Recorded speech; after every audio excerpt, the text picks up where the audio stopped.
Prions ensemble.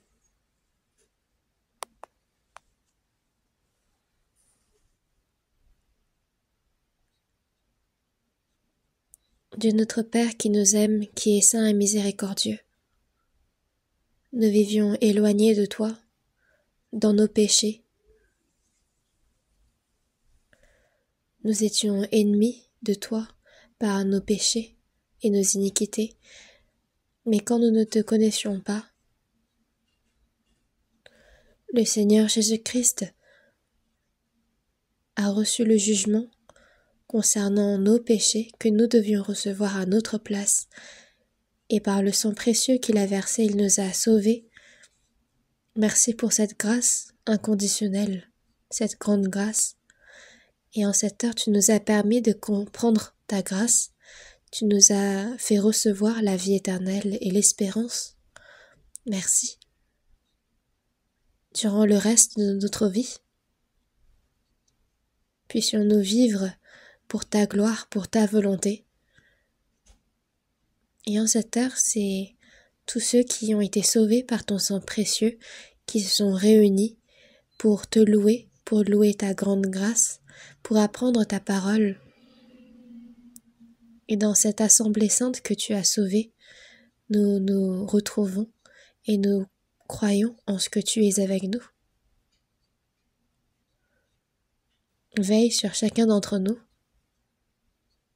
et par ta main miséricordieuse, soutiens chacun d'entre nous, afin que chacun, selon leurs besoins, puisse recevoir ta parole et la puissance de ton Saint-Esprit.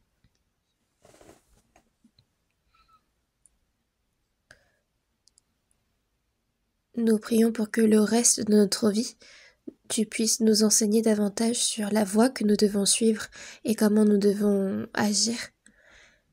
Dans le monde, il y a de nombreuses églises qui gardent la foi et qui prêchent ton évangile. Sois avec tous les frères et sœurs qui vivent ainsi. Accorde-leur toujours plus ta puissance du Saint-Esprit et ta sagesse, afin que ton évangile puisse être prêché à encore plus d'âmes. Tous ceux qui sont dans la maladie, tous ceux qui sont faibles dans la foi, si certains sont dans les épreuves, par ta main puissante, soutiens-les afin que nul ne tombe. Tu nous donnes la parole dont nous avons besoin en ton temps, et tu nous enseignes la voie à suivre. Aujourd'hui encore, tu te manifestes parmi nous pour nous apprendre ta volonté sainte. Merci de nous aider encore cette fois à comprendre ta parole, et nous avons prié au nom de Jésus-Christ qui nous aime. Amen. Cherchons ensemble la Bible. L'Évangile selon Matthieu chapitre 6. L'Évangile selon Matthieu chapitre 6 du verset 9 au verset 13. Lisons lentement ensemble. L'Évangile selon Matthieu chapitre 6 verset 9 au 13. Lisons ensemble. Voici donc comment vous devez prier.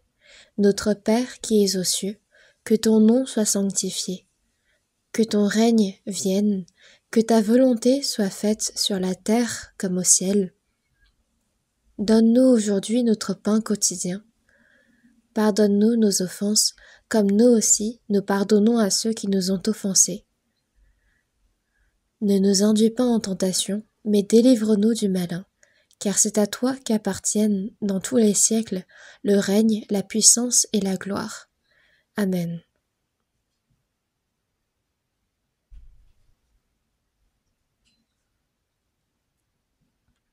Je comptais terminer le sujet de la prière que le Seigneur enseigne la semaine dernière, mais il reste encore un point important. Je ne peux pas passer outre ce sujet, c'est pourquoi je m'apprête à vous prêcher encore une fois sur ce sujet.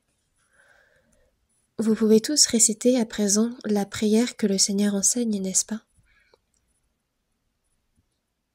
Chaque mot du Seigneur a une signification profonde. Et elle rassemble ici les éléments clés concernant la façon dont nous devons prier. C'est pourquoi nous devons nous efforcer à prier de cette façon. Donc nous devons souvent réciter cette prière du Seigneur et nous devons aussi appliquer cette prière dans notre vie.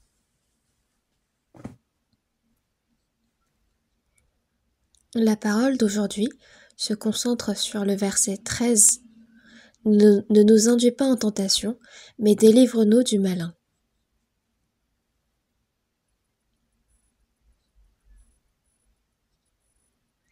Et je souhaite qu'aujourd'hui nous penchions sur cette parole. C'est une parole qui au premier abord apparaît simple, mais il y a beaucoup de sens qui sont compris dans cette parole.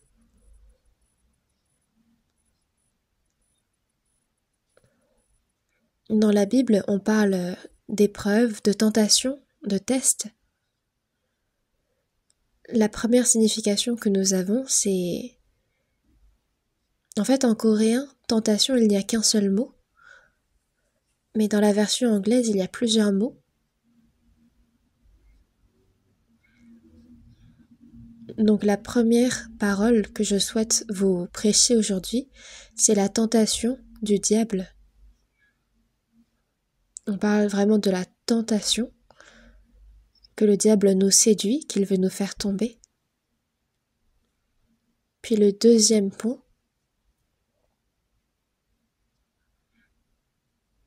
c'est vis-à-vis des personnes qui sont sauvées, que Dieu donne des épreuves pour tester leur foi, pour les éprouver.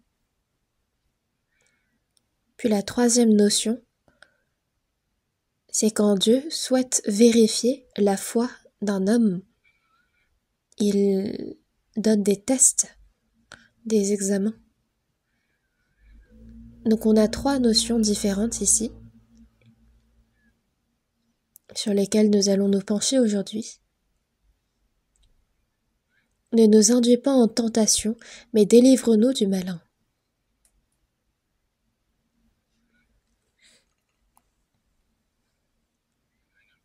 Celui qui induit en tentation, c'est le méchant, le diable.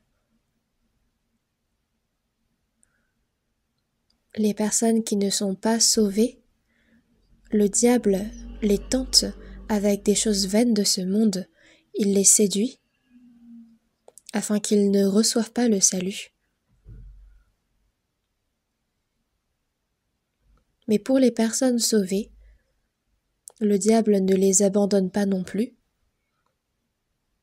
mais son but sera de les empêcher de mener leur vie de foi, de les rendre inutiles aux yeux de Dieu. Donc il les tente de différentes manières.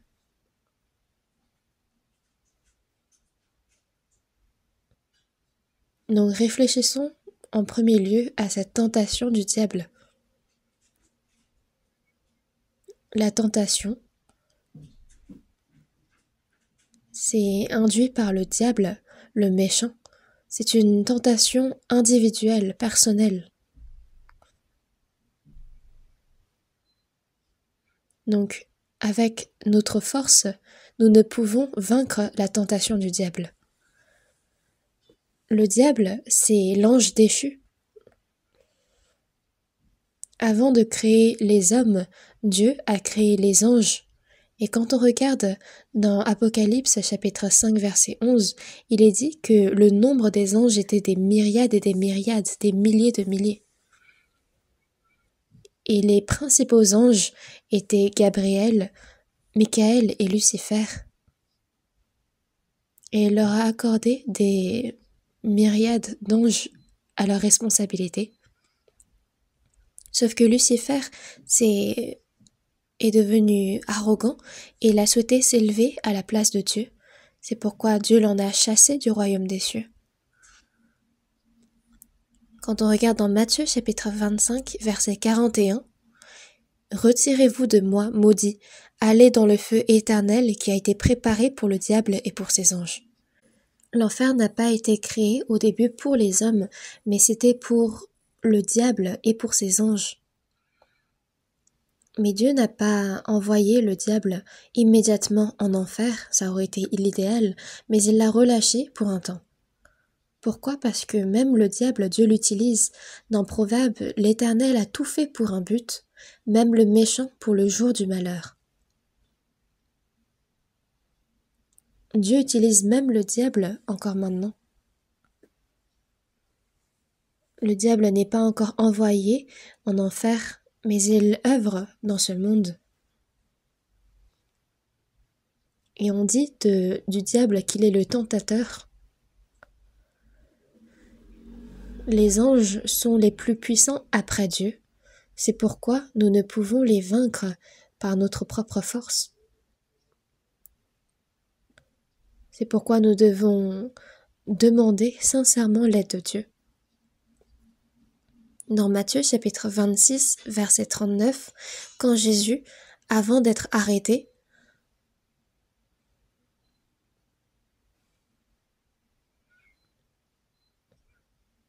il avait prié tellement sincèrement que le sang se mêlait à sa sueur.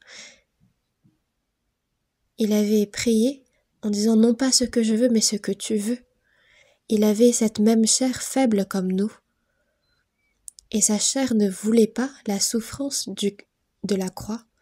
Mais la raison pour laquelle il est venu dans ce monde, c'était pour être fait homme comme nous, pour porter nos péchés, les péchés du pécheur, et recevoir le jugement que nous devions recevoir. C'est pour cette raison-là qu'il est venu dans ce monde. Donc c'était une œuvre inévitable qu'il devait faire.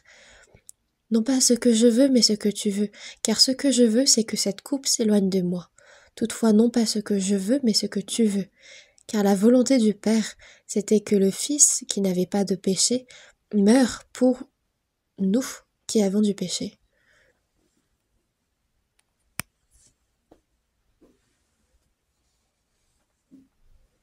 Donc même Jésus, afin de vaincre la faiblesse de sa chair, a prié. Il a prié sincèrement, et c'était 3 fois qu'il a fait cette même prière. Mais les disciples qui étaient avec lui, éloignés de lui, étaient tous en train de dormir. Les disciples avaient suivi Jésus pendant 3 ans et demi. Ils avaient partagé ces mêmes souffrances, sa même fatigue. Mais ils étaient fatigués, donc ils étaient endormis. Et dans Matthieu chapitre 26, verset 41, Jésus s'adresse à eux en disant « Veillez et priez afin que ne tombiez pas dans la tentation. » Mais les disciples ont failli à cette tâche et s'étaient endormis. Les disciples qui étaient auprès de Jésus quand il était arrêté, ils avaient tous confessé, l'un et l'autre, qu'ils allaient suivre Jésus jusqu'à la mort. Mais quand il fut arrêté, ils ont tous pris la fuite. C'est parce qu'ils n'ont pas veillé, c'est parce qu'ils n'ont pas prié quand il le fallait. Quand on regarde dans 2 Pierre, chapitre 2, verset 9, « Le Seigneur s'est délivré de l'épreuve les hommes pieux. » Il délivre de l'épreuve les hommes pieux. Et les hommes pieux ici désignent les chrétiens sauvés, ceux qui vivent selon la volonté de Dieu, ceux qui prient, ceux qui se confient dans la parole de Dieu. Dieu les délivre de l'épreuve. Il les garde afin qu'ils ne tombent pas dans la tentation. Donc nous, c'est à travers la prière que nous pouvons recevoir la puissance pour surmonter les tentations. Et c'est ainsi que nous pouvons œuvrer au milieu du règne de Dieu. Dans Jacques chapitre 1, versets 14 et 15, Il est dit, mais chacun est tenté quand il est attiré et amorcé par sa propre convoitise.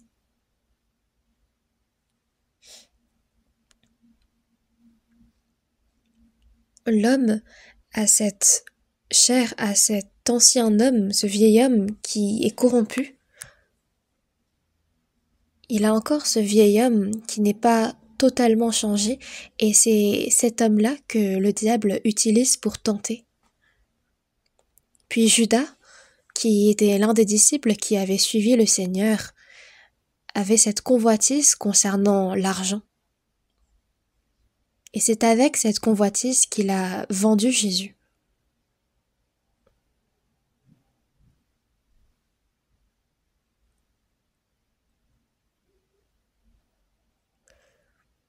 Dans Jean chapitre 12, verset 4, dans Jean chapitre 13, verset 29, il est dit que Judas avait la bourse.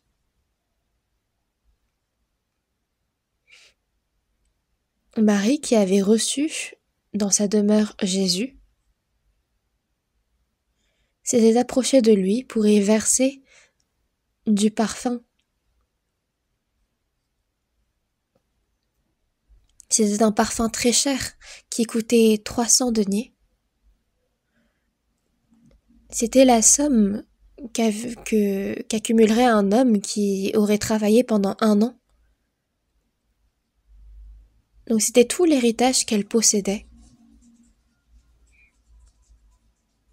Et ce parfum cher qu'elle avait gardé dans un vase, elle l'a brisé aux pieds de Jésus et elle le lui a appliqué. Puis les disciples qui avaient regardé cette scène s'étaient écriés en disant « Mais on aurait pu vendre ce parfum et distribuer cet argent auprès des pauvres. » Le premier qui s'était écrié parmi eux, c'était Judas. Parce que Judas avait pour responsabilité la bourse des disciples. Donc il suivait Jésus et il aidait Jésus à distribuer cet argent auprès des pauvres. Mais dans la Bible, il est dit de Judas que c'était un voleur.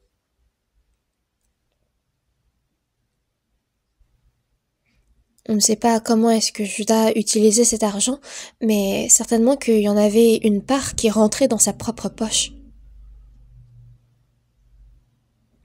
Ce que je ne comprends pas ici, c'est pourquoi est-ce qu'on a confié la bourse à quelqu'un qui aimait l'argent. Je pense que c'était pour nous donner un enseignement. Et on voit que le diable a tenté Judas. Judas, qui avait cette convoitise de l'argent, a finalement vendu Jésus pour 30 pièces d'argent. Si Jésus était devenu le roi, Judas s'était dit que, en tant que responsable de sa bourse, qu'il allait devenir le trésorier du futur roi. Il aurait certainement eu de telles pensées. Mais Jésus sait sans force qu'il a été condamné à mort quand il a été arrêté. Toute l'espérance que Judas avait s'est rompue. Et parce qu'il avait peur d'être arrêté lui aussi, en tant que disciple de Jésus, il l'a renié. Il l'a vendu. Quand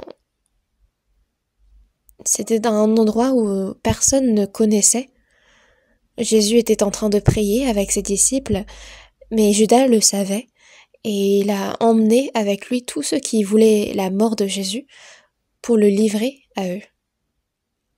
Et c'est pour 30 pièces d'argent qu'il l'a finalement vendu. Dans Jean chapitre 13, verset 2, pendant le souper, lorsque le diable avait déjà inspiré au cœur de Judas Iscario, fils de Simon, le dessein de le livrer,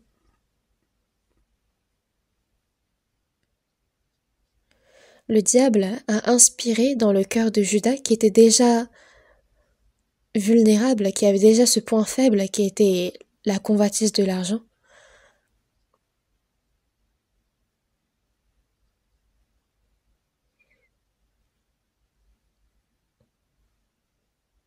Donc Judas avait déjà ce cœur de vouloir s'emparer de la bourse de l'argent de Jésus.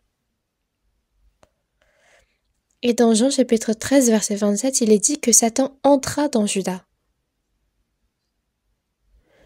Il a fait entrer dans le cœur de convoitise de Judas cette pensée de livrer Jésus, et c'est à cause de cette convoitise et de ce cœur qu'il a mis en pratique que Judas est allé en enfer. Parce que quand Judas a livré Jésus, il a livré son propre âme.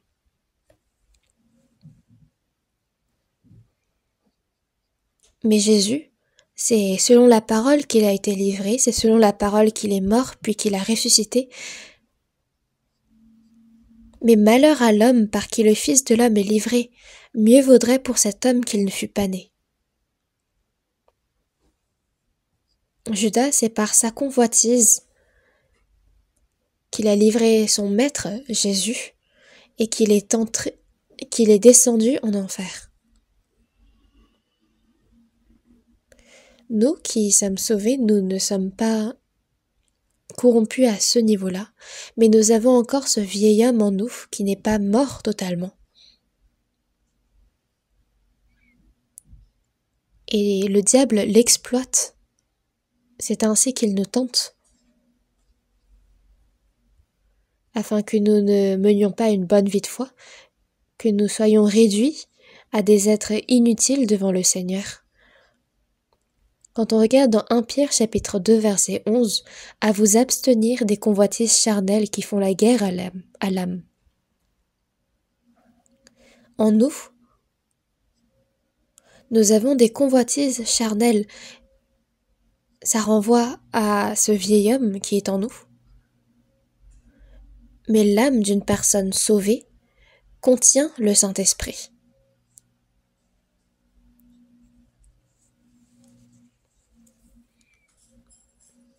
Donc les convoitises charnelles font la guerre à l'âme.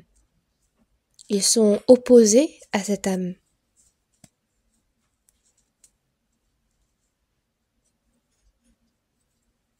Donc il nous faut nous abstenir des convoitises charnelles qui font la guerre à l'âme. Nous abstenir, ça signifie de combattre contre les convoitises charnelles et de vaincre contre elles. Donc il nous faut nous battre contre les convoitises charnelles et vaincre. Donc ce premier combat, c'est contre notre propre chair. Et c'est extrêmement important.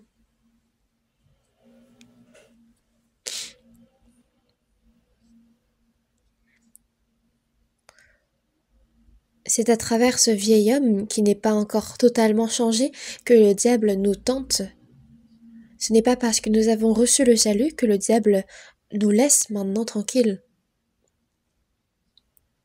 C'est pour ça que cette prière qui dit « Ne nous induis pas en tentation », c'est extrêmement important. Notre Père qui est aux cieux, c'est une prière que seules les personnes sauvées peuvent faire. Et il faut que les personnes sauvées ne soient pas induites en tentation. Le diable ne peut pas prendre notre salut, mais il peut nous faire vivre pour notre propre chair. Il peut nous rendre inutiles aux yeux de Dieu.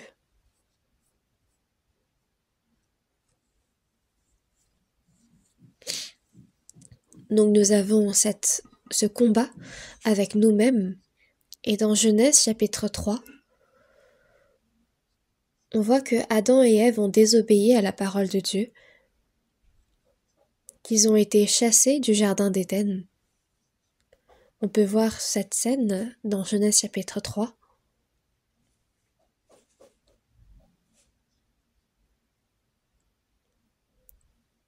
Adam, toi tu as pris de ce fruit que je t'avais interdit de manger sur parole de ta femme et tu en as mangé. Puis à Ève, il s'adresse en disant: toi, tu avais que à écouter la parole de ton mari, mais tu as écouté la parole du serpent et tu as mangé de ce fruit. Et le serpent, ce n'était pas n'importe quel serpent. Ça, c'est sûr. Dans Genèse chapitre 3, on voit que le serpent était le plus rusé de tous.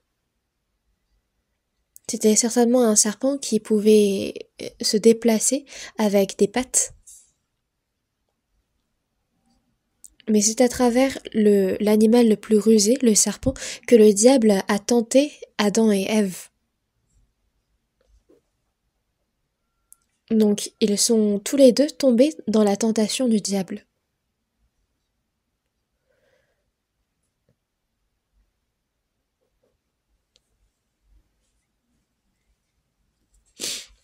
C'est pourquoi Dieu s'adresse au serpent en disant: je mettrai inimitié entre toi et la femme, entre ta postérité et sa postérité.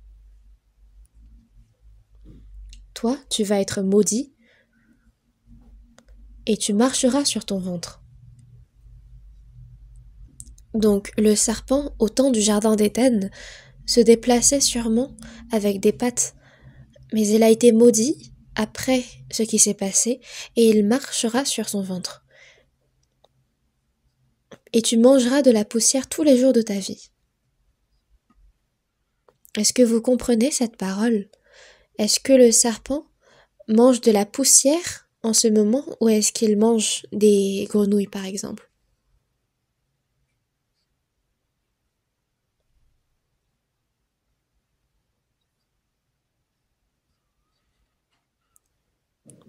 Mais dans la parole de Dieu, dans Genèse chapitre 3 verset 14, il est dit: tu mangeras de la poussière tous les jours de ta vie.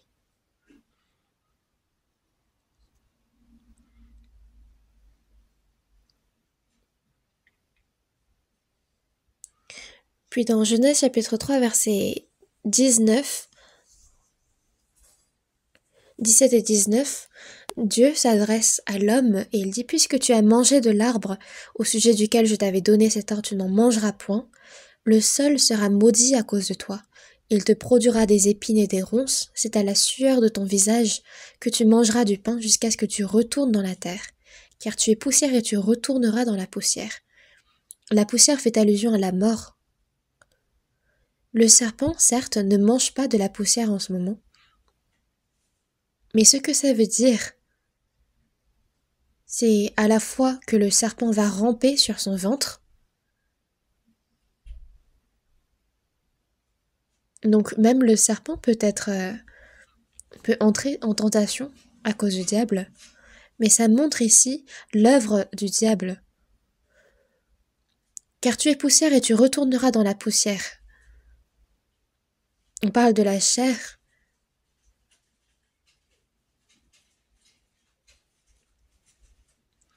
Et on voit que le diable œuvre dans cette chair corrompue de l'homme.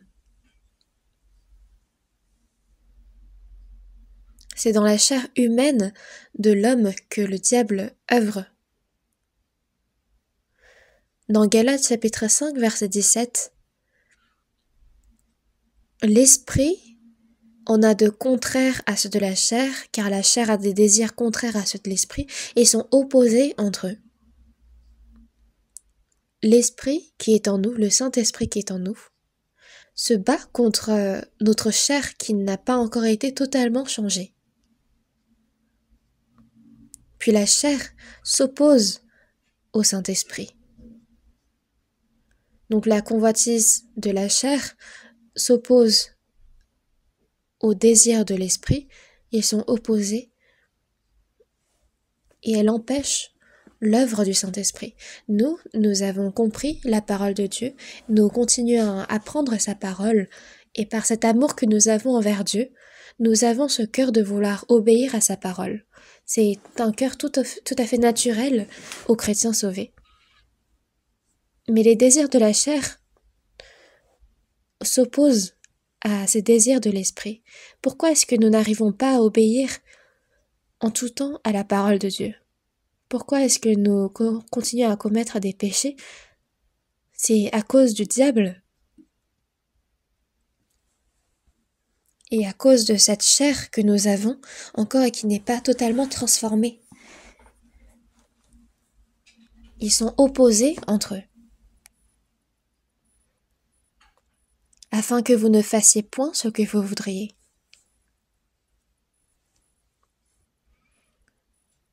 Notre vieil homme, qui n'est pas entièrement transformé, nous dérange tellement dans notre vie de foi. Il nous empêche de bien apprendre la parole de Dieu, de bien obéir totalement à sa parole. Et c'est à travers cette chair que le diable œuvre. Donc même les chrétiens sauvés, parfois, n'arrivent pas à vivre entièrement selon la volonté de Dieu et parfois vivent au milieu de leurs désirs. C'est pourquoi il est dit « Veillez à vous abstenir des convoitises charnelles qui font la guerre à l'âme ».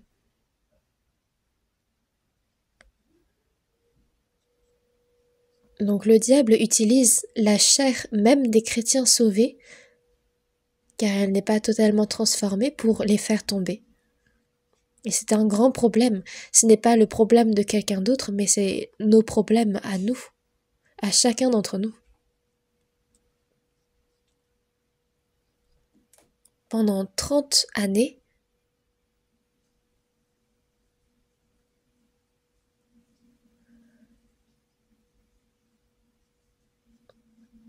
Jésus a vécu en tant que fils de Joseph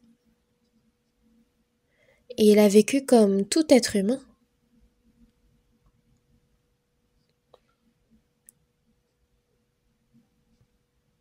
Puis il a reçu le baptême au fleuve du Jourdain auprès de Jean-Baptiste et il a commencé sa vie de missionnaire. Dans Matthieu, chapitre 4, versets 1 et 2, « Alors Jésus fut emmené par l'Esprit dans le désert pour être tenté par le diable. Après avoir jeûné 40 jours et 40 nuits, il eut faim. » Ce qui est étrange ici, c'est qu'il n'a pas été emmené par le diable dans le désert pour y être tenté par lui, mais il fut emmené par l'Esprit dans le désert. Pourquoi? Parce que pour que Jésus nous sauve, il faut que lui-même vainc la tentation du diable. Adam, le représentant et le premier homme de l'histoire de l'humanité, a désobéi à la parole de Dieu. Il est tombé dans la tentation du diable. Il a fait entrer le péché chez l'homme. Donc il faut que Jésus, en tant que second représentant de l'humanité, vainc la tentation du diable. C'est pourquoi il a jeûné 40 jours et 40 nuits. Puis le tentateur s'est approché de lui et il l'a tenté. Vous connaissez très bien le contenu dans Matthieu chapitre 4, n'est-ce pas? Si tu es fils de Dieu, Jésus a reçu toutes les preuves qu'il était fils de Dieu et lui-même savait avec certitude qu'il était fils de Dieu. Mais ce que le diable lui dit ici, c'est « Si tu es fils de Dieu, ordonne que ces pierres deviennent des pains. »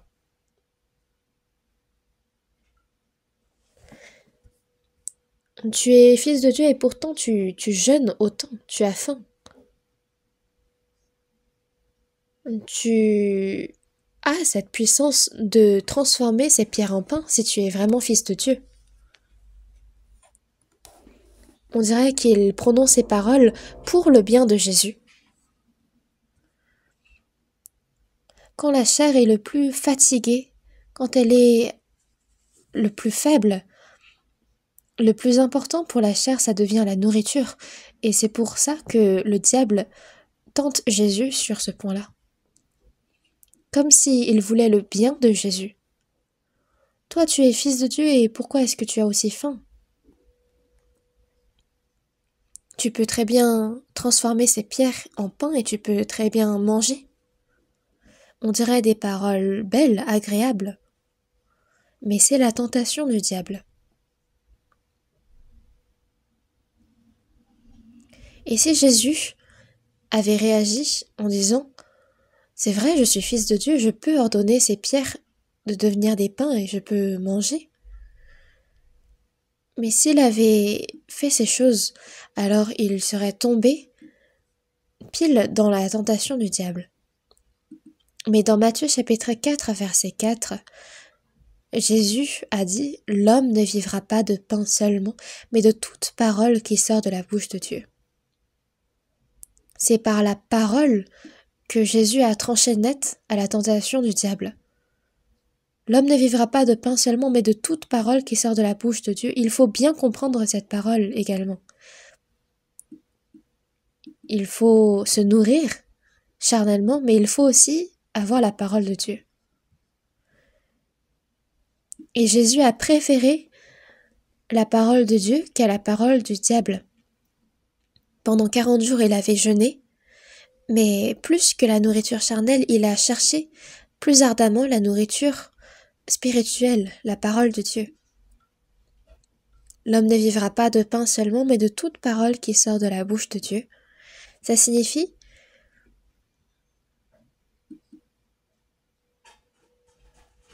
il ne faut pas penser que c'est seulement la parole de Dieu, d'apprendre la parole, de l'écouter qui est importante, mais il faut aussi ne pas oublier que Jésus s'était fait chair comme nous. Il n'avait rien à apprendre de plus dans ce monde, il n'avait rien à réciter. Lui qui est la parole même de Dieu, il est venu en tant que chair. L'homme ne vivra pas de pain seulement, mais de toute parole qui sort de la bouche de Dieu. Ça signifie que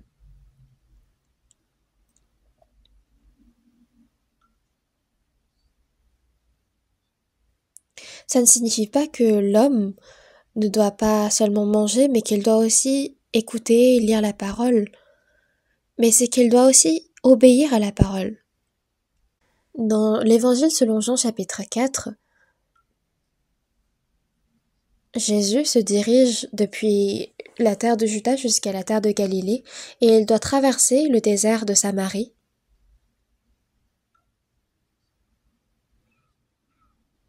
Toute la journée, il avait marché, il avait faim, il avait soif. À un moment donné, les disciples étaient entrés dans le village pour acheter de quoi manger, puis ils s'étaient approchés de Jésus en disant « Mange, rapide !» Et vous connaissez ce que Jésus a dit, n'est-ce pas? Il a dit « J'ai à manger une nourriture que vous ne connaissez pas. » Les disciples se demandaient « Quelqu'un lui aurait-il apporté à manger ?» Mais non. Quand il avait dit à la femme samaritaine « Donne-moi à boire », la femme samaritaine avait complètement oublié de lui donner à boire avant de se précipiter dans le village. Mais Jésus a dit « Ma nourriture est de faire la volonté de celui qui m'a envoyé et d'accomplir son œuvre. » Sa nourriture, c'était de faire la volonté de celui qui l'a envoyé et d'accomplir son œuvre. Pendant 40 jours, il avait jeûné. Et quand il disait « L'homme ne vivra pas de pain seulement, mais de toute parole qui sort de la bouche de Dieu », c'était de ne pas seulement écouter la parole de Dieu, mais d'y obéir.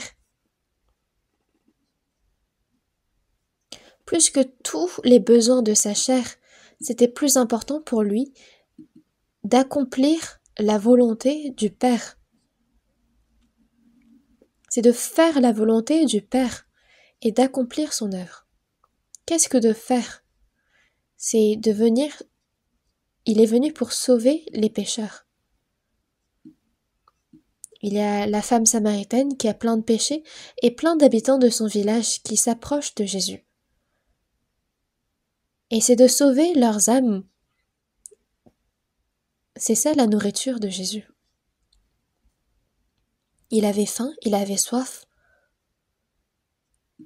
Mais pour lui, c'était plus important de sauver les âmes.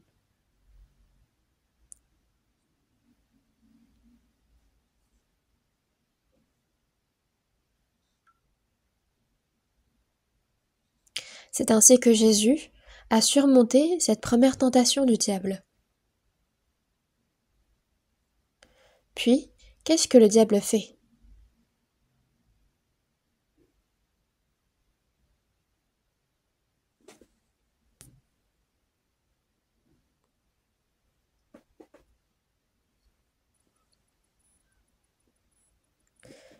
Le diable le transporta dans la ville sainte, le plaça sur le haut du temple, et lui dit: Si tu es fils de Dieu, jette-toi en bas, car il est écrit: Il donnera des ordres à ses anges à ton sujet, et ils te porteront sur les mains de peur que ton pied ne heurte contre une pierre.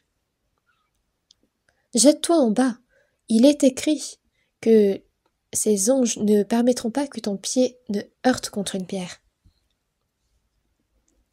Parce que Jésus a vaincu le diable par la parole, même le diable utilise la parole pour essayer de faire tomber Jésus.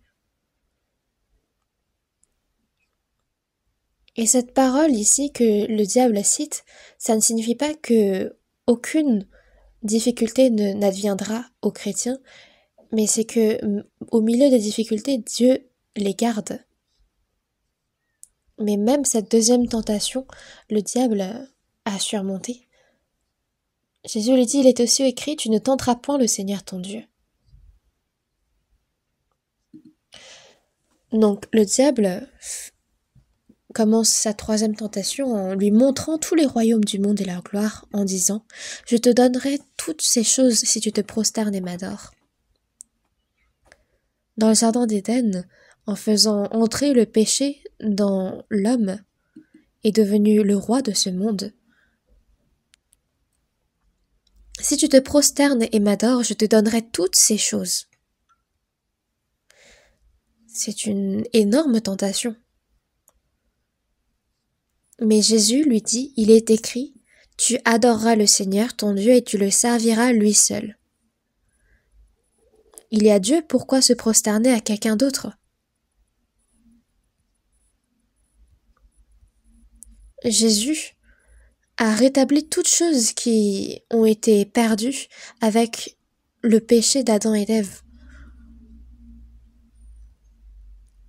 Il a brisé la puissance du diable.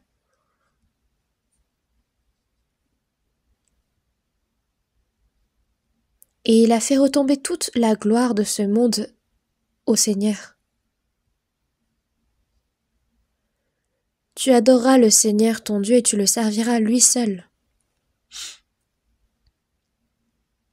Jésus a totalement vaincu les tentations du diable.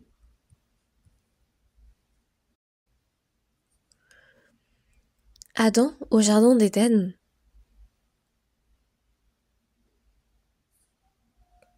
c'était quand il n'avait aucune difficulté.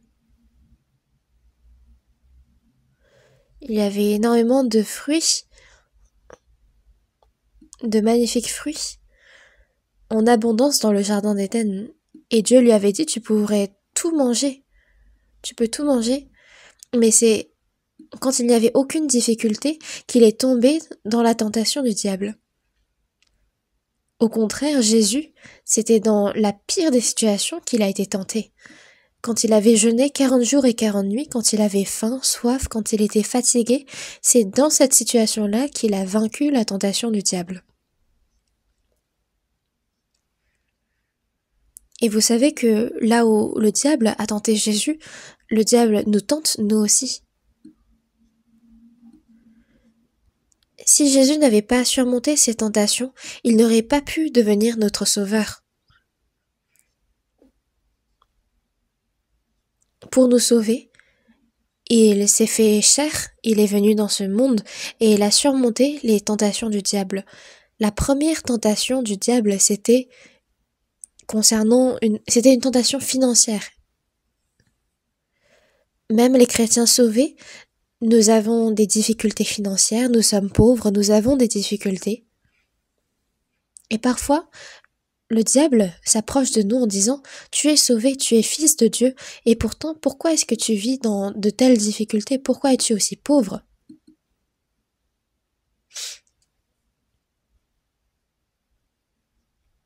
Tu peux très bien ne pas t'épargner de moyens, de faim, et tu peux très bien vivre dans l'abondance. Les gens de ce monde vivent selon leurs propres efforts, selon leurs propres moyens. Mais les chrétiens sauvés, Dieu a sauvé leurs âmes, mais il aide aussi leur chair. Ça ne signifie pas que les chrétiens n'ont pas besoin de travailler pour gagner l'argent, mais la manière dont ils vivent est différente.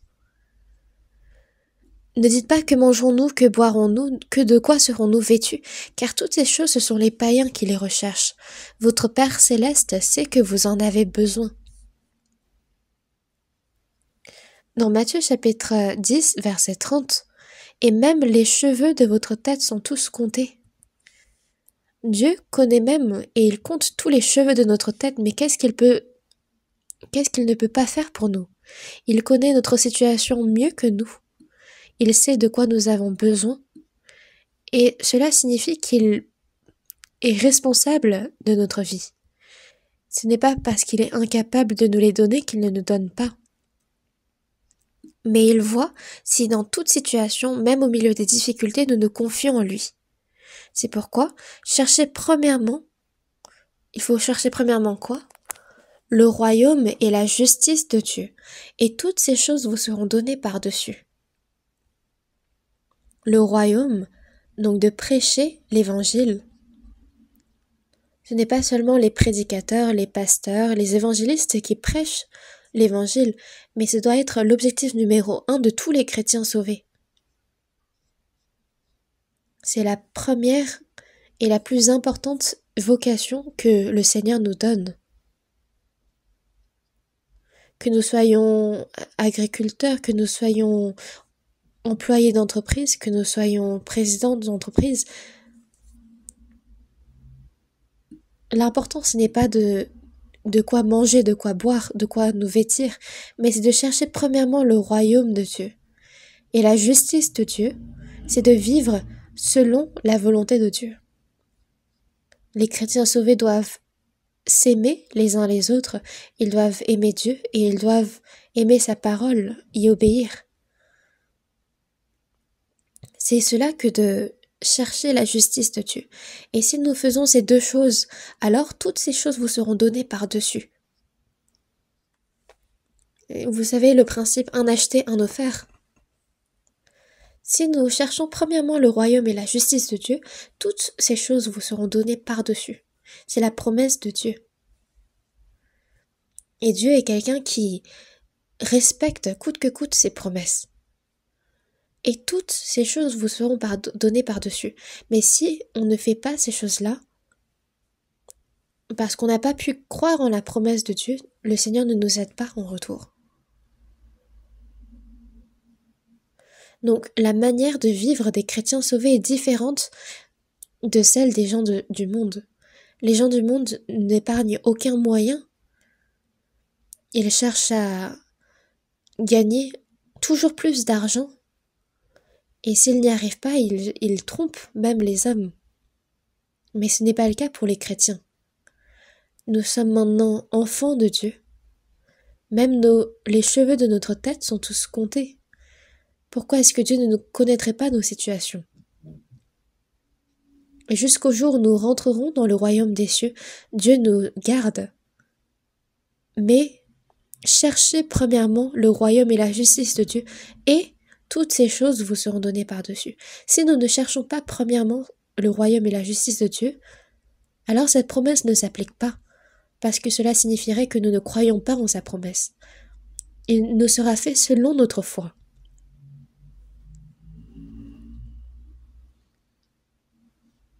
Donc, aux personnes sauvées, il y a premièrement cette tentation financière qui survient. Parce que Judas, avec sa bourse, n'a pas utilisé cet argent pour Dieu, mais pour soi-même. Il est entré en enfer. Et à quelqu'un qui possède beaucoup d'argent, il sera également tenté par cet argent.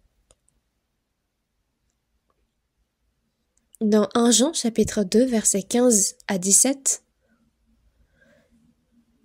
« N'aimez point le monde, ni les choses qui sont dans le monde. » C'est une parole qui s'adresse aux personnes sauvées. Ce monde,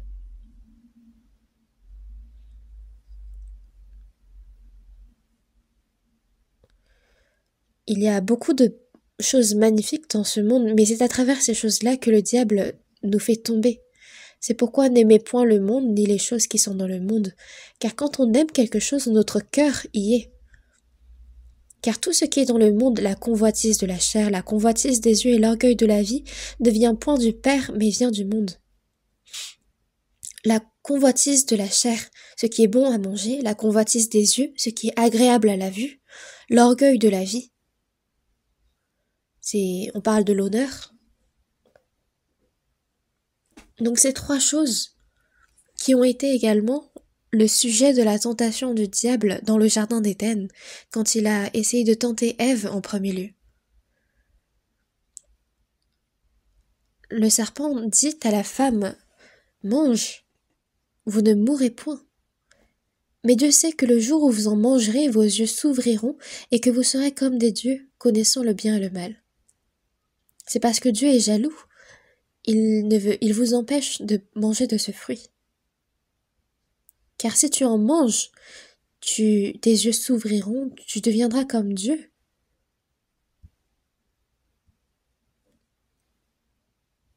La femme vit que l'arbre était bon à manger et agréable à la vue et qu'il était précieux pour ouvrir l'intelligence, parce qu'elle a ouvert ses oreilles aux paroles du serpent.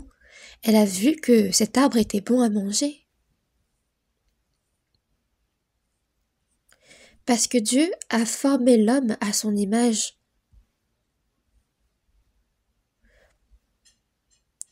Nous ne trouvons pas la satisfaction dans le gain d'argent, dans les choses vaines du monde. On a beau les avoir, on ne sera jamais satisfait. Pourquoi? Parce que Dieu nous a formés à son image.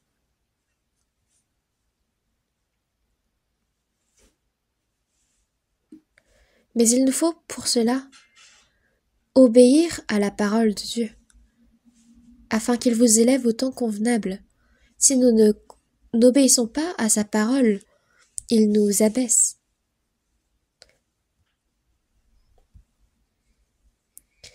La convoitise des yeux, la convoitise de la chair, l'orgueil de la vie. C'était comme ce fruit que Dieu avait interdit à Adam et à Ève de manger. L'arbre était bon à manger. C'est la convoitise de la chair. Ce qui est agréable à la vue, c'est la convoitise des yeux. Nous sommes attirés par ce que nous voyons. Puis, l'orgueil de la vie. C'est cette arrogance, cet orgueil où nous voulons nous mettre en avant dans ce monde. Et c'est à travers ces trois choses que le diable a tenté l'homme. Dans Marc chapitre 1 verset 13, où Jésus passa 40 jours tenté par Satan, il était avec les bêtes sauvages.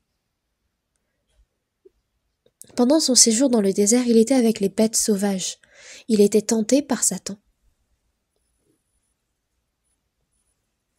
Adam, c'était au milieu de la paisibilité, dans le jardin d'Éden, dans la tranquillité, qu'il est tombé dans la tentation du diable. Et au contraire, Jésus, c'était au milieu des plus grandes difficultés qu'il a été tenté par Satan et qu'il a vaincu la tentation. C'est une des nombreuses preuves qui montrent que Jésus est bien le Christ envoyé par Dieu. Au milieu de ses souffrances, il peut même nous délivrer de Satan.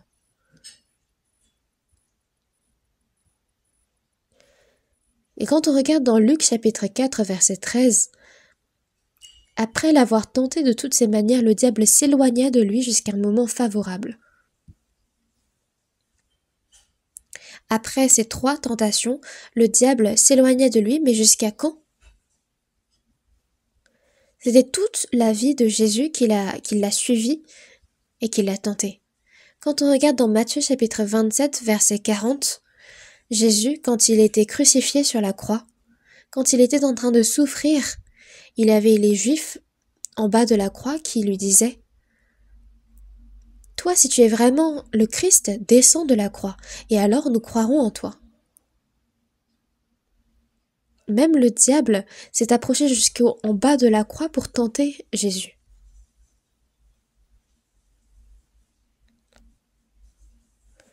Le diable suit les chrétiens jusqu'au bout pour le tenter. Il ne faut pas oublier ce fait-là, c'est extrêmement important. Si nous tombons dans la tentation du diable, même les chrétiens sauvés échouent dans leur vie de foi. Nous devenons des êtres inutiles aux yeux de Dieu.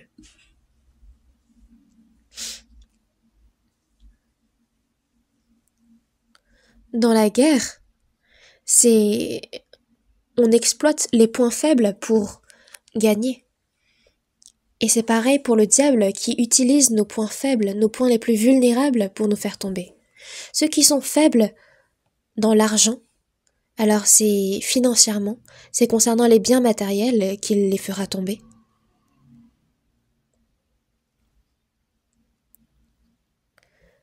Jésus a été vendu par Judas. Judas, son point faible qui était l'argent. Puis dans Actes chapitre 4, on voit Anania et Saphira. À cette époque, les habitants de Jérusalem avaient compris la grâce de Dieu. Ils étaient devenus frères et sœurs, et c'était dans ce cœur qui aimait Dieu et qui voulait servir Dieu.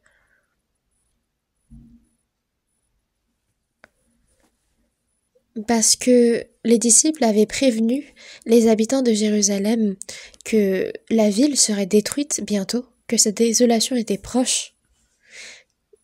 Ils n'avaient donc aucune espérance vis-à-vis de cette ville. Nul ne disait que ses biens lui appartinssent en propre, mais tout était commun entre eux. Il n'y avait parmi eux aucun indigent. Et ils apportaient tous leurs biens aux pieds des apôtres. Mais parmi eux, il y avait Ananias et Saphira. Eux aussi, en suivant tous les autres frères et sœurs, avaient tout vendu. Ils avaient vendu leurs terres, leurs maisons, leurs biens. Mais ils trouvaient ça regrettable de tout donner, de donner toute leur possession. Ils se disaient en eux-mêmes, mais si nous donnons tout, comment allons-nous vivre ? Ils ont tout apporté auprès de Pierre,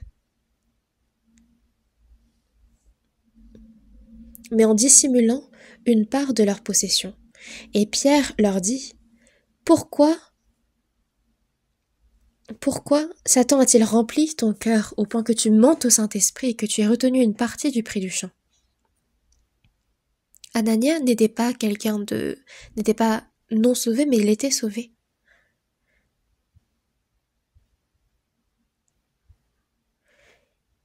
Et c'est pour ça que il reçut le châtiment de la mort. Les jeunes gens s'étant levés l'enveloppèrent, l'emportèrent et l'ensevelirent. Puis il y a environ 3 heures plus tard, sa femme qui entra sans savoir ce qui est arrivé. Pierre lui demande « Dis-moi, est-ce à un tel prix que vous avez vendu le champ ?» « Oui, répondit-elle, c'est à ce prix-là. » Alors Pierre lui dit « Comment vous êtes-vous accordés pour tenter l'Esprit du Seigneur ? Voici, ceux qui ont enseveli ton mari sont à la porte et ils t'emporteront. » Au même instant, elle tomba aux pieds de l'apôtre et elle expira de la même manière qu'Ananias. Les jeunes gens étaient entrés, la trouvèrent morte, ils l'emportèrent, et une grande crainte s'empara de toute l'assemblée et de tous ceux qui apprirent ces choses.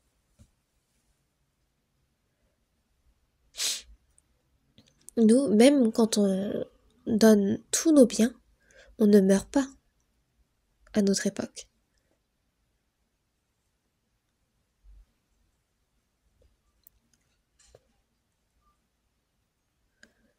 Quand nous avons des difficultés, il y a des choses que nous devons faire.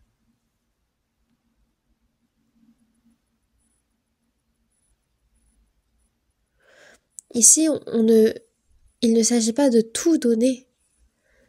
Si donc nous avons la nourriture et le vêtement, cela nous suffira. Il nous suffit d'avoir juste notre nécessaire. Puis le reste, pour l'Évangile, pour les frères et sœurs qui sont dans la difficulté, c'est des choses que Dieu nous a confiées. Le surplus que nous avons, c'est Dieu qui nous les a confiées pour que nous puissions aider les autres. Il y a certaines choses que nous devons utiliser pour combler nos besoins, puis d'autres que nous devons utiliser pour les besoins des autres. Il nous faut faire bien la distinction.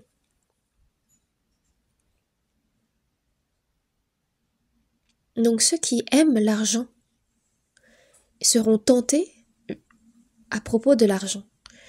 Dans 1 Timothée chapitre 6 verset 9, mais ceux qui veulent s'enrichir tombent dans la tentation, dans le piège et dans beaucoup de désirs insensés et pernicieux qui plongent les hommes dans la ruine et la perdition.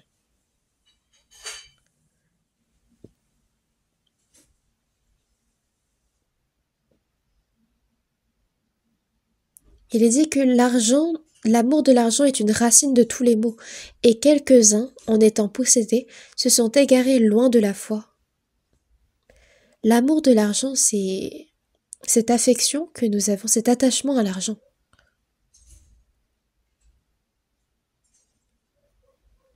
Ces personnes-là pensent que l'argent c'est leur Seigneur, qui vont les garder, qui vont les protéger, qui vont les bénir et qui vont assurer même leur mort.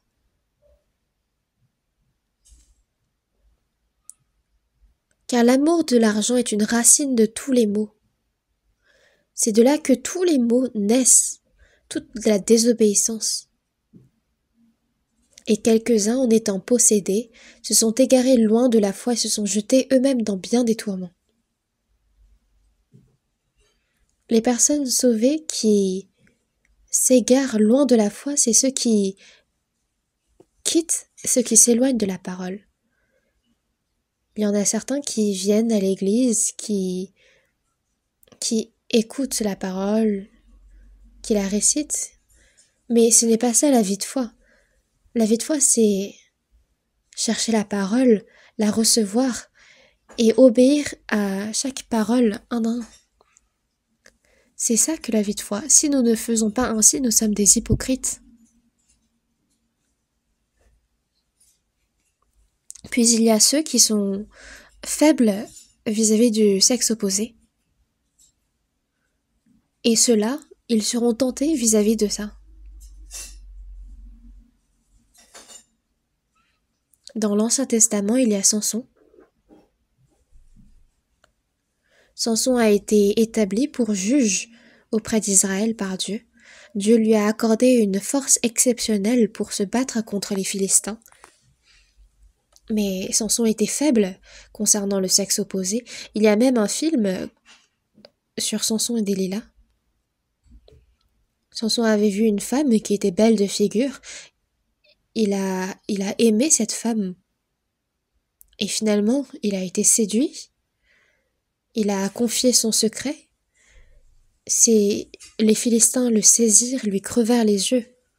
Il est devenu un sujet de moquerie. C'est la convoitise des yeux. Le roi d'Israël, David, alors qu'il devait bien garder sa position de roi, pendant que ses sujets, ses soldats étaient en train de faire la guerre, il apparaissait dans son palais. Il s'est levé tard et il a vu, en haut de son palais, une femme se baigner. Il a péché avec elle. Et afin de dissimuler son péché, il a fait périr le mari de cette femme, Uri, dans la guerre. Quand il a été repris par le prophète Nathan concernant son péché, il s'est repenti.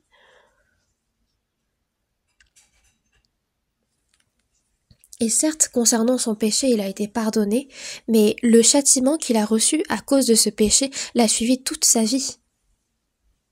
Il a été trahi par son fils, il a été pourchassé, il a reçu une souffrance qui ne pouvait être exprimée par des mots.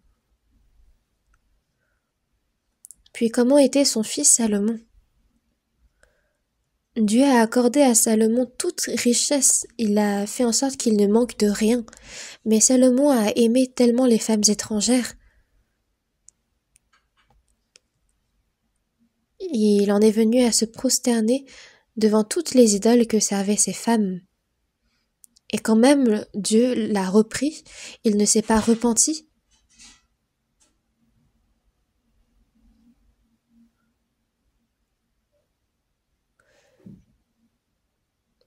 et son trône est entré dans les mains de Jéroboam. Il y a tellement d'hommes dans la Bible qui sont tombés à cause de la tentation concernant le sexe opposé.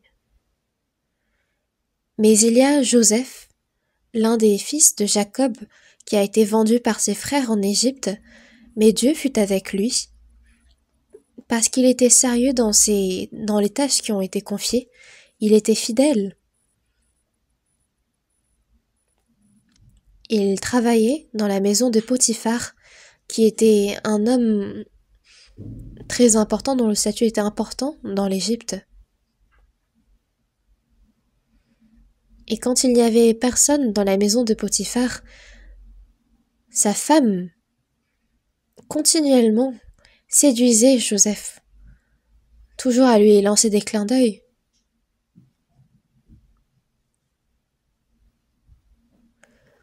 Juste un instant, amuse-toi avec moi. Joseph ne souhaitait même pas être avec elle, mais un jour, la femme de Potiphar le saisit par son vêtement en disant « Couche avec moi ».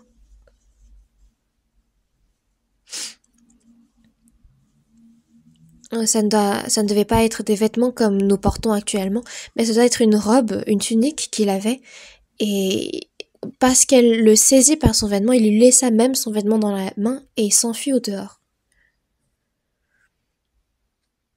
Mais la femme de Potiphar, bien que c'était elle la coupable, quand son mari est revenu à la maison, elle accusa Joseph d'avoir essayé de la séduire.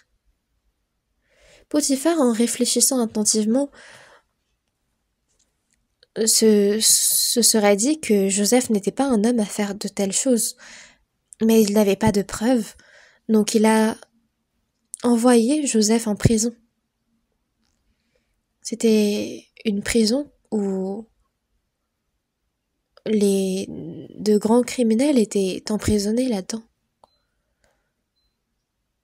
C'est des années plus tard qu'il a interprété le songe de Pharaon et qu'il est devenu le ministre de l'Égypte. Vous connaissez bien son histoire, mais imaginez si Joseph était tombé dans la tentation de la femme de Potiphar. Alors son nom ne serait même pas écrit dans la Bible de Dieu. Son histoire se serait terminée là. La tentation du sexe opposé est très forte. On n'en parle même pas des personnes non sauvées, mais même les personnes sauvées, certains tombent à cause du sexe opposé, et même des prédicateurs. Je suis désolée de dire ça, mais il y a plusieurs prédicateurs qui sont tombés à cause du sexe opposé et qui ont arrêté leur tâche de prédicateur à cause de ça. Le sexe opposé, les péchés concernant le sexe opposé n'ont pas de fin. Et on est constamment tenté à cause de ça. Puis, troisièmement, ceux qui s'attachent à l'honneur, le diable les tente à propos de cet honneur. Par exemple, quand on décide des positions dans l'église, on dit que l'apôtre Paul disait qu'il faut choisir avec attention parce que il ne faut pas qu'il soit un nouveau converti, qu'il ne faut pas que on désigne des nouveaux convertis pour être évêques, de peur qu'enflé d'orgueil il ne tombe sous le jugement du diable. Les statuts, les positions dans l'église, ce n'est pas des rangs attribués n'importe comment. Certains sont froissés et boudent, ils ne viennent plus à l'église tout simplement parce qu'on ne les a pas désignés pour être des diacres, pour être des évêques. C'est des cœurs tellement orgueilleux. Est-ce que le rang dans l'église, c'est quelque chose de... C'est un rang hiérarchique? Non. C'est des services qui sont attribués à chacun. C'est une responsabilité. C'est des devoirs dans la famille, dans l'église. C'est des frères et sœurs qui servent. Ce n'est pas des rangs. Est-ce qu'il y a une raison pour s'élever ainsi? Mais ceux qui sont froissés, tout simplement parce qu'on ne leur a pas donné un tel service, un tel rang, c'est fou. C'est l'orgueil de la vie, c'est l'arrogance.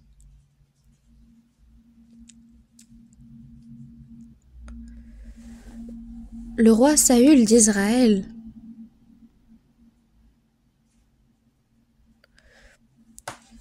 il a été ainsi, de peur qu'enflé d'orgueil, il ne tombe sous le jugement du diable. Il est tombé sous le jugement du diable.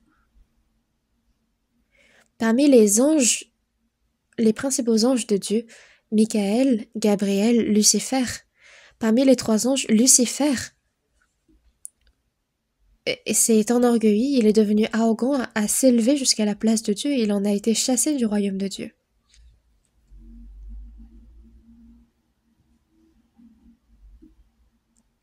Et parmi ceux qui s'enflent d'orgueil, c'est Lucifer qui souffle ce cœur d'orgueil.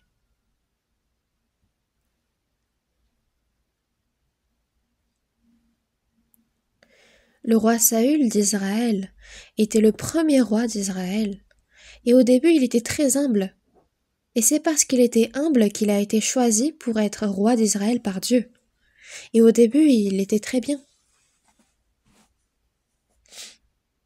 Mais parce que, au bout d'un moment, il y avait cette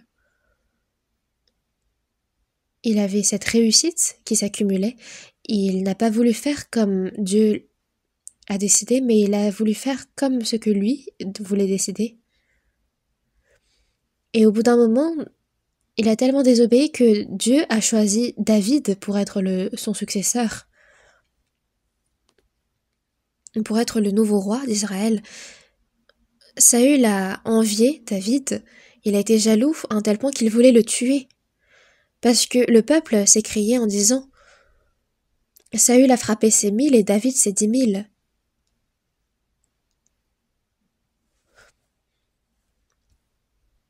Au final, Saül est mort et c'est David qui a pris sa place. Le diable inspire en nous des cœurs enflés d'orgueil. Dans 1 Corinthiens chapitre 10 verset 13, « Mais avec la tentation il prépara aussi le moyen d'en sortir afin que vous puissiez la supporter. » Dieu ne permettra pas que nous soyons tentés au-delà de nos forces. Si nous prions, si nous nous tenons pieux, alors Dieu prépare en nous le moyen d'en sortir. C'est pourquoi nous devons veiller par la parole, par la prière, pour pouvoir surmonter les tentations du diable. Si nous ne faisons rien, que nous restons passifs, alors nous allons tomber tout naturellement dans les tentations du diable. Dans 1 Pierre chapitre 5 versets 8 et 9, « Votre adversaire, le diable, rôde comme un lion rugissant, cherchant qui il dévorera. Soyez sobre, veillez. Votre adversaire, le diable, rôde comme un lion rugissant. » Un lion rôde pour chercher qui il dévorera. Et c'est pareil pour le diable. Et résistez-lui avec une foi ferme. Nous, quand nous sommes dans la faiblesse, nous sommes en proie au diable, nous sommes sa proie. Au serpent, l'Éternel Dieu lui dit « Tu mangeras de la poussière tous les jours de ta vie. » Et à Adam, Dieu a dit « Tu retourneras à la poussière. » Donc, le diable continue même aujourd'hui d'œuvrer à travers cette poussière, à travers la chair de l'homme. Et dans Jacques chapitre 4 verset 7, « Résistez au diable et il fuira loin de vous. » Il nous faut résister, il nous faut lutter contre le diable. Nous ne devons pas tomber devant lui. Car le diable cherche nos faiblesses et il les exploite pour nous faire tomber. Donc il nous faut connaître nos propres faiblesses pour pouvoir veiller et tenir ferme. Dans Éphésiens chapitre 4, verset 26, « Si vous vous mettez en colère, ne péchez point, que le soleil ne se couche pas sur votre colère. » Si vous vous mettez en colère, même si nous sommes enfants de Dieu, nous pouvons nous mettre en colère. Par exemple, s'il y a des choses qui nous fâchent, des situations frustrantes, on peut se mettre en colère, certes. Nous n'y pouvons peut-être rien, mais si nous nous mettons en colère, ne péchons point. Il ne faut pas que notre point nous devance, parce que alors ça deviendra péché. Que le soleil ne se couche pas sur votre colère.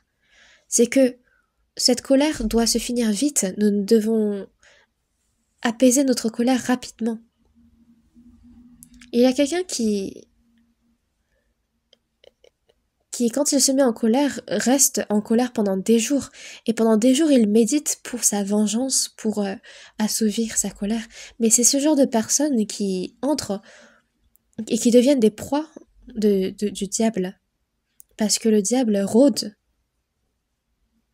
Donc une personne qui est facilement mise en colère, le diable l'exploite. Donc il faut savoir quelles sont nos faiblesses. Ceux qui ont ce désir de se glorifier, le diable l'utilisera pour le faire tomber. Donc on parle de la tentation du diable, de cette séduction pour nous faire tomber, puis il y a un autre type d'épreuve. Il y a des épreuves que Dieu nous donne pour éprouver notre foi. C'est pour nous éprouver, pour nous rendre plus purs. Cherchons ensemble dans Jacques chapitre 1.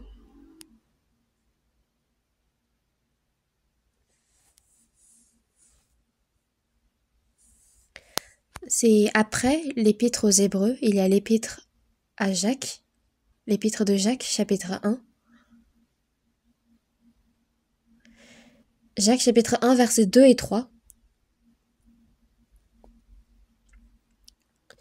Mes frères, regardez comme un sujet de joie complète les diverses épreuves auxquelles vous pouvez être exposés, sachant que l'épreuve de votre foi produit la patience.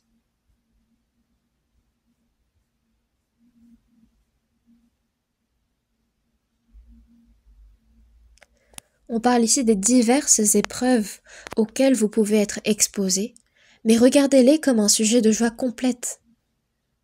Car ce ne sont pas ici des tentations pour nous faire tomber, mais c'est des épreuves pour éprouver notre foi, des difficultés, des souffrances. Mais si vous êtes exposé à ces épreuves, regardez-les comme un sujet de joie complète. Pourquoi ? Parce que l'épreuve de votre foi produit la patience. Quand nous sommes en entraînement, nous devons verser plein de sueur parce que c'est ceux qui souffriront beaucoup lors des épreuves, lors de l'entraînement, qui se battront bien au moment de la guerre. Et c'est la même chose dans cette guerre que nous menons contre le diable. Il nous faut passer à travers des entraînements. L'épreuve, c'est donc un entraînement pour nous entraîner. Mais regardez-les comme un sujet de joie complète, sachant que l'épreuve de votre foi produit la patience. Si nous endurons bien ces épreuves, alors nous produisons une force qui nous permet d'endurer. Sachant que l'épreuve de votre foi produit la patience. Et ensuite au verset 4, « Mais il faut que la patience accomplisse parfaitement son œuvre, afin que vous soyez parfaits et accomplis sans faillir en rien. » Et c'est seulement quand nous sommes patients dans ces épreuves que nous deviendrons parfaits et accomplir sans faillir en rien. Puis dans Psaume chapitre 26 verset 2, « Sonde-moi, Éternel, éprouve-moi, fais passer au creuset mes reins et mon cœur. »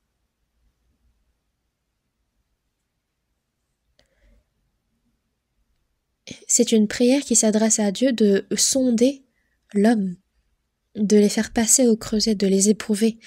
Dans Psaume chapitre 66, verset 10, « Car tu nous as éprouvés, ô Dieu, tu nous as fait passer au creuset comme l'argent. » Tu nous as fait passer au creuset comme l'argent. Comment est-ce qu'on éprouve de l'argent? Dans Malachie chapitre 3, verset 3, on voit que Dieu épure les fils de Lévi comme on épure l'or et l'argent. Et ils présenteront à l'Éternel des offrandes avec justice. Les fils de Lévi sont des hommes consacrés au service de Dieu. Et nous, les personnes sauvées, nous sommes comme ces fils de Lévi, consacrés au service de Dieu. Et il est dit de Dieu qu'il les épurera comme on épure l'or et l'argent. Il n'y a rien qui n'est pur dès le début, que ce soit l'or ou l'argent. Ils sont tous éprouvés au travers du feu. On les met dans la fournaise. On les fait fondre dans ce feu. Et toutes les impuretés sont écartées. Et ce qui reste à la toute fin, c'est l'or, l'argent. Donc c'est pour nous détacher de toute impureté que Dieu nous fait passer au travers du feu, il nous éprouve. Et c'est ceux qui ont résisté, ceux qui ont surmonté cette épreuve, qui pourront en ressortir purs. Et c'est ainsi que nous pourrons être agréables aux yeux de Dieu. Dans Job chapitre 23 verset 10, « Il sait néanmoins quelle voie j'ai suivie, et s'il m'éprouvait, je sortirais pur comme l'or. » Il sait, ici c'est Dieu qui sait néanmoins quelle voie j'ai suivie. Et après que Dieu m'éprouve, je sortirai pur comme l'or. C'est comme de l'or pur, je deviendrai quelqu'un de présentable, d'agréable aux yeux de Dieu. Une personne qui n'est pas éprouvée de cette sorte ne pourra pas être utilisée précieusement par Dieu. L'or est utilisé précieusement. Et une pierre précieuse ne peut être une pierre précieuse sans être passée au travers du feu. Dans 1 Pierre chapitre 1 versets 6 et 7, « C'est là ce qui fait votre foi, quoique maintenant, puisqu'il le faut, vous soyez attristés pour un peu de temps par diverses épreuves. Afin que l'épreuve de votre foi, plus précieuse que l'or périssable qui cependant est éprouvé par le feu, ait pour résultat la louange, la gloire et l'honneur lorsque Jésus-Christ apparaîtra. » La personne qui aura enduré diverses épreuves pourra avoir la louange, la gloire et l'honneur de Dieu. Dans 1 Pierre chapitre 4 versets 12 et 13, « Bien-aimés, ne soyez pas surpris comme de choses étranges qui vous arrivent, de la fournaise qui est au milieu de vous pour vous éprouver. » Quand il y a des épreuves qui arrivent, c'est les souffrances. Et quand vous avez ce genre de souffrance, vous devez réfléchir à comment est-ce que Dieu souhaite vous éprouver. Il ne faut pas tomber, il ne faut pas se décourager. Car il est dit ici, de la fournaise qui est au milieu de vous pour vous éprouver. Les chrétiens, lors des premières églises, avaient beaucoup de tribulations et de persécutions. Mais au milieu de celles-ci, ils ont gardé la foi, et c'est avec encore plus de courage qu'ils ont prêché l'évangile. Il y a beaucoup de difficultés, d'épreuves. Puis, un autre type d'épreuve, c'est pour voir si le peuple d'Israël garde ou non la loi. C'est ainsi que Dieu a éprouvé le peuple d'Israël. C'est comme ces examens qui testent pour voir si on a bien révisé, oui ou non. Donc il y a ces tests que Dieu nous donne. Dans Exode chapitre 16 verset 4, « Afin que je mette le peuple d'Israël à l'épreuve et que je vois s'il marchera ou non selon ma loi. » S'il garde ou non la loi de Dieu. Dans Deutéronome chapitre 8 verset 2, on voit que Dieu a fait sortir le peuple d'Israël de l'Égypte et qu'il l'a fait faire pendant ces 40 années dans le désert tout le chemin. Parfois, il lui donnait la manne, parfois il les faisait jeûner.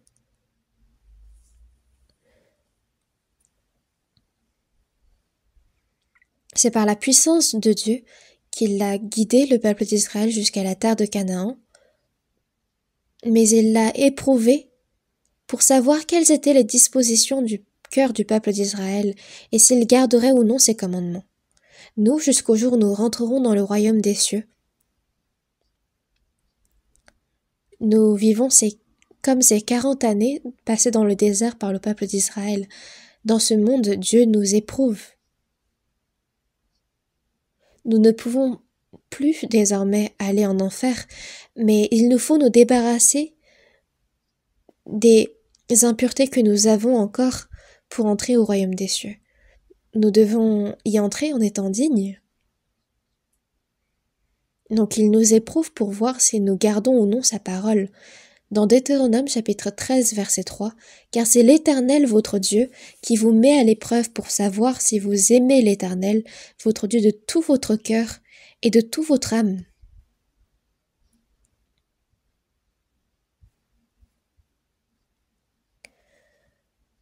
Pour savoir si vous aimez l'Éternel votre Dieu de tout votre cœur, de toute votre âme, c'est pour ça qu'il vous met à l'épreuve.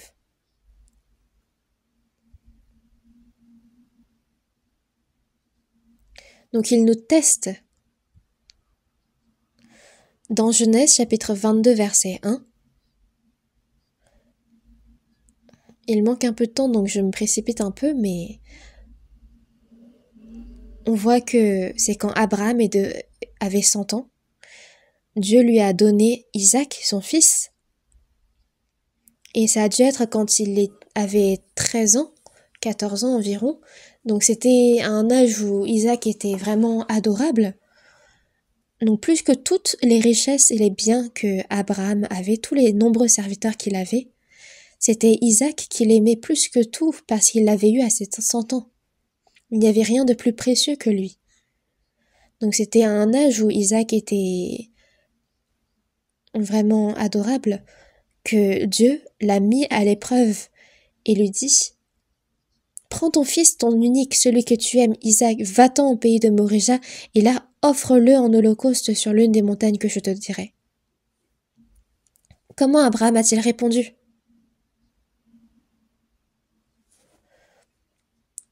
Dieu, tu m'as promis que tu multiplierais ma postérité à travers Isaac comme les étoiles du ciel et comme le sable qui est sur le bord de la mer. Pourquoi est-ce que tu changes d'avis ? Non, il n'a pas dit ça. Il n'a même pas demandé plus de temps pour y réfléchir, plus de temps pour en discuter avec sa femme. Il n'a rien dit de ces choses-là. Parce que si c'était le cas, il aurait pu changer d'avis, son cœur aurait pu être secoué. Mais il a dit immédiatement « Oui, Dieu ». Il a obéi immédiatement. Il n'en a même pas discuté avec sa femme Sarah. Si c'était le cas, Sarah lui aurait dit « Mais es-tu sûr d'avoir bien entendu cette parole ? Est-ce que tu penses que ce serait pas Satan qui t'aurait dit ça ? Il ne faut pas, tu ne dois pas faire comme ça. Si tu veux tuer mon fils, tue-moi en premier. » Si Abraham en avait parlé avec sa femme Sarah, les choses n'auraient pas bougé. Donc il a obéi immédiatement. Il a pris son fils pour aller au pays de Morija. C'est un trajet sur 3 jours. Et il est parti immédiatement. Il a laissé ses serviteurs en bas de la montagne de Morija, parce que s'il avait pris avec lui ses serviteurs, alors ses serviteurs l'auraient pris pour un fou, et il aurait essayé de l'en empêcher. Donc il a laissé ses serviteurs en bas de la montagne. Il a pris juste son fils, Isaac, qui a pris le feu, le bois. Isaac avait jusqu'à maintenant observé comment son père faisait des offrandes à Dieu. Donc normalement, pour offrir un holocauste, il faut du feu, du bois. Son père qui tient le couteau. Donc il se dirige, il monte dans cette montagne. Puis Isaac dit « Père, Voici le feu, le bois, tu as le couteau, il y a tout, mais... Donc il y a le feu, le bois, le couteau. Mais où est l'agneau pour l'Holocauste? Abraham aurait très bien pu répondre à ce moment-là, tuez l'agneau. Mais il ne l'a pas fait. Il a dit en premier, Dieu prépara. Puis c'est au sommet de la montagne qu'il a expliqué à Isaac. C'est mon agneau le plus précieux que Dieu m'a ordonné d'offrir en holocauste. C'est toi que je dois égorger pour holocauste. Et Isaac a dit, oui, Père, fais comme il t'a dit de faire. Il a lié fermement les poignets de son fils. Il l'a allongé sur l'autel. Puis il a pris le couteau pour égorger son fils. Imaginez cette scène. Est-ce qu'il aurait dit « Dieu m'en empêche pas » et il a essayé à plusieurs reprises? Non, c'est vraiment, il a pris le couteau pour égorger son fils en un seul coup. Mais dans Genèse chapitre 22 verset 11, on voit que Dieu s'écrie en disant « Abraham, Abraham, stop ! C'est bon. » Dans Genèse chapitre 22 verset 12, « Car je sais maintenant que tu crains Dieu et que tu ne m'as pas refusé ton fils, ton unique. Je sais maintenant que tu m'aimes. » Puis Dieu a préparé un bélier à côté qu'il a attrapé lui-même en guise d'holocauste. Donc, en conclusion, Abraham a réussi l'épreuve, le test de Dieu. Il l'a validé. C'est pourquoi Abraham est devenu le père de tous les croyants. La foi, c'est d'obéir sans condition. Et quand Dieu nous éprouve, quand il nous teste, qu'est-ce que nous devons faire? La plus grande épreuve, c'est de donner ce qu'on aime le plus à Dieu. Qu'est-ce que vous allez faire quand Dieu vous posera cette même question? Ce que j'aime le plus, est-ce que je peux le donner à Dieu? Il faut répondre oui. Est-ce que vous allez dire « Laissez-moi le temps de réfléchir » ? Non. Donc nous, c'est inconditionnellement, coûte que nous devons obéir à Dieu. Car je sais maintenant que tu crains Dieu et que tu ne m'as pas refusé ton fils, ton unique. Je sais maintenant. Dans Hébreux chapitre 11, verset 17, c'est par la foi qu'Abraham offrit Isaac quand il fut éprouvé.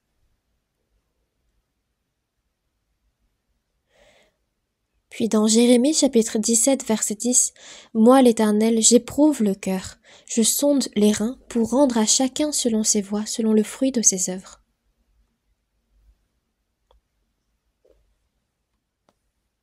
L'Éternel Dieu, quand il nous éprouve, quand nous agissons mal, il nous châtie, mais quand nous agissons bien, il nous bénit et il rend à chacun selon nos voies. Quand nous obéissons, il nous bénit. Quand nous désobéissons, il nous châtie. Dieu ne nous laisse pas sans rien faire. Il y a des moments où il nous teste.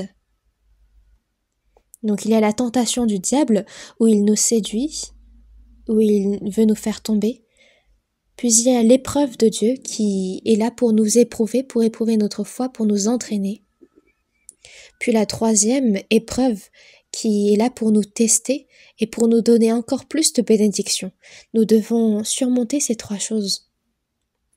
Et alors, à travers la personne qui aura surmonté ces trois choses, Dieu va la bénir encore plus et va l'utiliser encore plus précieusement. Il rendra vraiment à chacun selon nos voies. Prions ensemble. Dieu notre Père qui est miséricordieux, tu nous as sauvés par le sang précieux du Seigneur. Et maintenant, notre cœur, notre corps sont désormais à toi. Permets que le reste de notre vie, nous puissions vivre pour ta gloire et pour ta volonté. Aide-nous à surmonter la tentation du diable et toutes les diverses épreuves que tu nous donnes. Délivre-nous de la puissance du méchant, du diable, mais qu'à travers tes épreuves, tu puisses entraîner notre foi et que tu puisses nous rendre encore plus fermes et précieux à être utilisés par toi. Tu connais notre cœur, tu connais notre situation. C'est pourquoi aide-nous à pouvoir vivre pour ta volonté et en obéissant à ta parole. Soutiens-nous par la puissance de ton Saint-Esprit, afin que le reste de notre vie, nous puissions vivre en tant que tes enfants, et qu'au jour où tu reviendras, nous puissions nous tenir pour recevoir ta gloire, tes louanges, et non pas être châtiés par toi. Nous avons prié au nom du Seigneur Jésus-Christ. Amen.